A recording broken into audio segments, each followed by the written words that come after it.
All right. The Eagles took care of business at home against the Las Vegas Raiders, 31-0.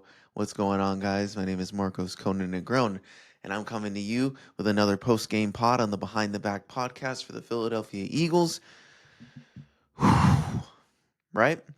An exhale game. This is exactly what the Eagles needed. A full 4 quarters for the first time this season's what it's felt like. A great game, you know, not that enjoyable of a watch in terms of a competitive game standpoint, but from an Eagles perspective, this is exactly what you needed. This is exactly what we have been asking for the past, 4 weeks now. So listen, when it comes to this post game, this was against the Las Vegas Raiders, a team racing towards the number one overall pick. They had Kenny Pickett starting a quarterback. A lot of things going wrong for them on defense. And this is the kind of game where the Eagles really needed a get right opportunity, and they really needed to come out and look good against this Raiders team for this fan base, for everyone around Philadelphia to feel a lot better. And they did just that. This was a full complimentary game. The defense played amazing. The offense looked in sync, and it looked like for the first time that, and this was something that was brought up on the broadcast by Greg Olson consistently, was how are the Eagles going to show similar formations that lead to different plays like some of these other systems call. And they finally got to that where they were in condensed sets under center and they were running from there, and they mixed in some play action passing and they were dominant. Jalen Hurts only threw the ball 15 times today, but he had 175 yards off of 12 completions, 3 touchdowns, no picks. Would have been 4 if Dallas Goedert didn't drop one of his 2 touchdown catches, but he dropped the third one right on the goal line. They did have to settle for a field goal there on the second possession of the game for the offense, but Goddard finishes with 6 catches, 70 yards, 2 touchdowns. Devontae Smith hit a big one and got 2 catches, 50 yards. A.J. Brown got a touchdown off of a perfect strike from Jalen Hurts for 27 yards, finishes with 41 on the day. This was a game where the whole team eats. Saquon Barkley got a touchdown after 22 carries, 78 yards. The rushing offense still ran, for 3.5 yards a carry by the running backs, but Hurts got involved, 39 yards on the ground off of 7 carries. So the offense just looked much more in sync. And their ability to finally show clever plays via the scheme. When they got in the red zone, they were running shovel passes to Goddard. They got really creative. And I think when you saw what they were doing going up and down the field, you were really encouraged with what you saw by this performance. You still saw bits and pieces. The run game is still struggling to get the same level of juice, although they were able to have some, good runs in there. Saquon had a couple 10-plus yarders, and Tank Bigsby got a 13-yarder in there too. But I think that, when you get to blow this team out 31-0 through 3 quarters, and then you got to see the bench after that Jalen Hurts touchdown, that Jalen Hurts to AJ connection, the starter sat. So you got to see Tanner McKee. For all you Tanner McKee lovers, you got to see him. He got 3 of 3, 33 yards, and he got rushed for a first down, and he looked pretty quick there. So good to see some minutes for our reserves, especially in a situation where the Eagles have, they played Monday, right? And then they played again on Sunday. So you get the 6 days, you get less rest. And then you're playing again on Saturday. So they're giving you another 6-day break. So, you're going to be playing, you're getting less rest than you normally would this time of the year. The Eagles' schedule has been all over the place with some of these weird, games that they're throwing in there. So for the Eagles to be able to rest their starters going into this 4th quarter was huge. So they got to do that, some early rest on the offensive side of the ball, which is great. So, this post game is going to be pretty short because the Eagles did what they were supposed to do, right? They took care of business in this game. This is exactly the kind of game that you were needing, right? When we go to the other side of the ball, the defense, Kenny Pickett, love you, brother. You performed admirably, but he did get sacked 4 times. He went 15 of 25 for 64 yards. So the Eagles had a total, they had 387 yards of total offense, but the Raiders had 75 total yards of offense. And that's where, they were 3 of 12 on 3rd down versus your 10 of 13. They had 7 total first downs to your 27, and they threw an interception, Pickett, threw one to Zach Bond. Genty was held to 35 yards off of 9 carries. Brock Bowers, 6 catches, 28 yards. The Eagles defense was just swarming, hitting guys right away and not allowing them to create any big plays whatsoever. Um, and they did have an opportunity on that first drive, the Raiders did. They were driving and they went for it on fourth down and they didn't get it. And that, set the stage. But when we talk about that defensive line, had a great game. Jalen Phillips was getting all up in Pickett's grill. He hit him a couple times. And then you got Brandon Graham getting his first 2 sacks back. So it was good to see him blow up the Raiders D-line there and shows that he still got some juice left. He would have had 3 had Cooper DeJean not been called for 2 penalties on the same play where it was a personal foul and a holding penalty. But overall, a great showing. This is what it's going to look like the next couple weeks for the defense, is them going to be able to tee off on, not so great offenses. I mean, we have the Commanders and the Bills left. That's it. But the Commanders, who knows if they're going to really play Jaden Daniels going into next week, and that's something that we'll discuss when the week comes here and they release the injury reports and what they really want to do with Jaden Daniels. But I think, either way, you're going to feel confident about this defense going into these matchups coming up.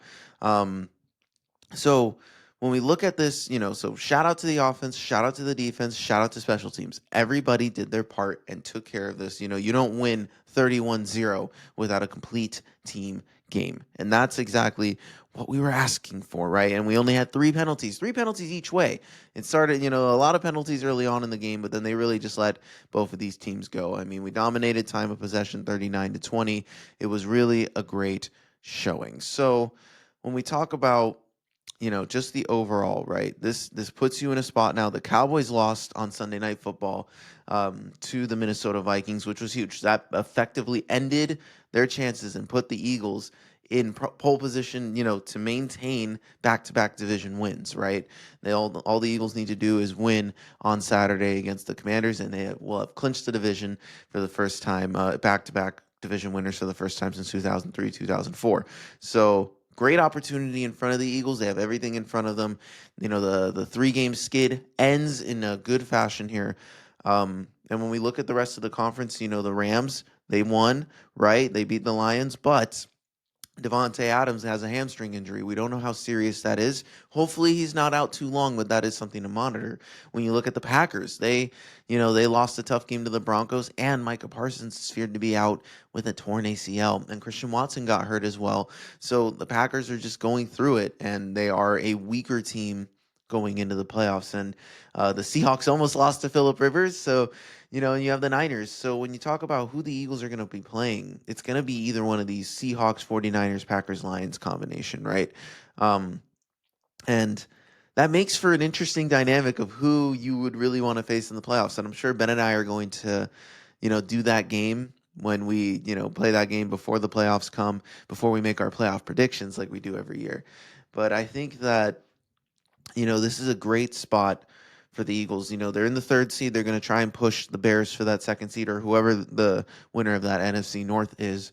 If you're an Eagles fan, you're kind of hoping that it's the Packers that take that spot and win the division, since you already have the tiebreaker, or the Lions, whichever one, because you lost to the Bears. They do have that advantage over you in a tie-breaking situation. So you really hope that the Bears lose, 2 of these 3 games, and then all of a sudden you're in that 7th seed. I don't think it really makes your opponent, any less difficult. Any one of these 4 teams is going to be a tough matchup. So, I think when you play that picking game, pick your poison for who you really want to deal with. It's going to be a tough discussion over the next few weeks, because you have teams that you have beaten and you have teams that you haven't faced but feel confident that you can beat given the right scenario. So, this is a great spot to be in. They took care of business. That's really all you can ask for. And if I had to give some game balls out in this one, obviously going to my man Jalen Hurts. You throw 5 turnovers. You have 5 turnovers on primetime on Monday night, and you had to come out here, and people were going to give you, some grace for having just a nice, normal game, in some super cold weather. But no, you come out there and you ball. I know the yardage is one thing, 175 yards. That's what people are going to throw to. But you were so efficient off of 15 passes, 12 of 15, and 3 touchdowns. And you would have had 4. It would have been a perfect passer rating kind of game. So he responded in such a big way, and that's exactly what you want from your leader, from your Super Bowl MVP. That's what I rely on him for each and every week, is just to get the job done. And he was efficient and effective. That was Jalen Hurts at his best in this game. And shout out to Dallas Goedert. Listen, you dropped a ball. I'm not going to kill you for it. You dropped a touchdown catch. You had two more in this game. You played a really big game. The offense was clearly focused around getting Dallas Goedert involved, especially in the play action. They were doing such a great job there. So Kevin Patullo, you deserve a game ball in this one. Patullo and Sirianni for looking confident, for playing, within the scheme, for the scheme having steps, for the scheme having variation. Similar concepts, different plays out of them. Wow, who knew that we could do something like that? But this is exactly what you want to see from the coaching staff, in these next few weeks, is they have to try these things. If you're going to really try and compete and make a run in these playoffs, you can't just rely on the defense to save you. You need your offense to be more consistent. And if that means more drives where they're getting a little more creative with it, that's what we're asking for.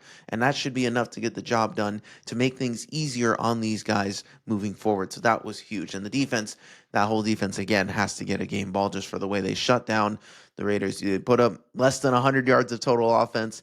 That's just a dominating day. You get 4 sacks and a turnover. I just don't know what more you can ask from a team that really needed this win. They really needed this win. The city needed this win. You could tell in the game the fans were just trying to stay calm. Oh man, if this is 3 and out, are we gonna boo? Can we hold it together? And we were very close. We did 2 Saquon runs and an AJ Brown pass that got incomplete, but it was a penalty, and if that penalty wasn't called, you were probably hearing boo birds right out of the gate, right? So fortunately, we avoided all those, worst case scenarios type thing, and got the best case scenario where you dominate a team 31-0. So, in terms of the performance of it all, again, bad Raiders team, take what you want with a grain of salt. But the Eagles beat the Raiders, wow, I know, not that impressive. But then it validates again. We still beat the Chiefs. We still beat the Rams. We still beat the Lions. We still beat the Packers. We've still beaten great teams on this schedule. So this is a great place to be, guys. So I'm going to leave it here because I told you it was going to be short. So with that being said, guys, my name is Marcos Conan Negron. Finally, it's been 3 weeks. I didn't want to have to go a full month talking about losses. So this is a great place to be. I'm feeling much better. Victory Monday is going to taste a lot sweeter.